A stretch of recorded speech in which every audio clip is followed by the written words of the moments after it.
दोस्तों, क्या आपने गौर किया कि कभी ऐसा होता है कि कोई शख्स जब बात करता है तो हमारा जी चाहता है कि हम उसकी बात सुनते रहें, और कुछ लोग चाहे जितनी भी अच्छी गुफ्तगू करें, उनकी बात में हमें असर ही नहीं लगता।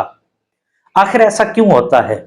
दोस्तों, आज हम बात करते हैं कम्युनिकेशन के हवाले से कि कम्युनिकेशन क्या है, कम्युनिकेशन किसे कहते हैं। दोस्तों, हम ये समझते हैं कि सिर्फ बात करना कम्युनिकेशन है, हालांकि ऐसा नहीं है। कम्युनिकेशन का मतलब है शेयर करना, अपने अल्फाज, अपने एहसासात, अपने जज्बात दूसरे को समझाना। कम्युनिकेशन के लिए जो बुनियादी चीजें हैं, उनमें एक है सेंडर, बात करने वाला, एक है रिसीवर, और एक वो बात जो उन दोनों के दरमियान होगी। और इन सब के ऊपर जो चीज है वो है टोन, लहजा जिसको कहते हैं, अंदाज जिसको कहते हैं।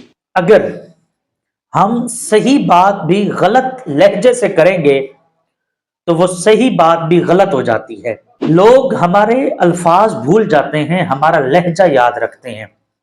दोस्तों, अगर हम जो बात अगले को समझाना चाह रहे हैं, अगर हमारी बात उसको समझ आ गई तो फिर तो कम्युनिकेशन है। अगर उसको समझ में नहीं आई तो फिर वो कम्युनिकेशन नहीं है।